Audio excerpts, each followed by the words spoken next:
Congress party అగ్రనేత లోక్సభలో ప్రతిపక్ష నేత రాహుల్ గాంధీపై కేసు నమోదైంది. పార్లమెంట్ ప్రాంగణంలో గురువారం ఉదయం చోటు చేసుకున్న పరిణామాల నేపథ్యంలో బీజేపీ నేతల ఫిర్యాదుతో రాహుల్ గాంధీపై పోలీసులు వివిధ సెక్షన్ల కింద కేసు నమోదు చేశారు.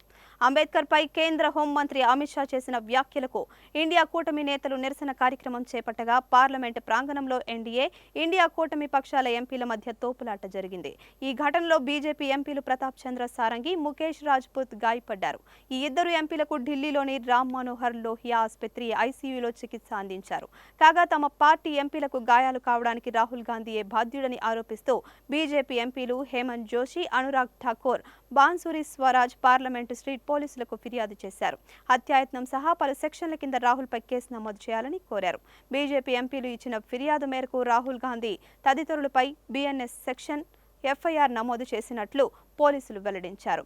మరోపక్క తోపులాట ఘటనలో కాంగ్రెస్ పార్టీ అధ్యక్షుడు, రాజ్యసభలో ప్రతిపక్ష నేత మల్లికార్జున ఖర్గే కింద పడిపోవడంతో గాయపడ్డారని బీజేపీ ఎంపీలపై కాంగ్రెస్ పార్టీ పోలీస్ స్టేషన్లో ఫిర్యాదు చేసింది.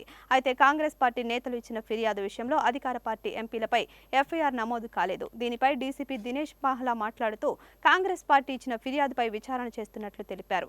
మరోపక్క ఇరు పక్షాలు లోక్సభ స్పీకర్ ఓం బిర్లాకు పరస్పరం ఫిర్యాదు చేసుకున్నాయి.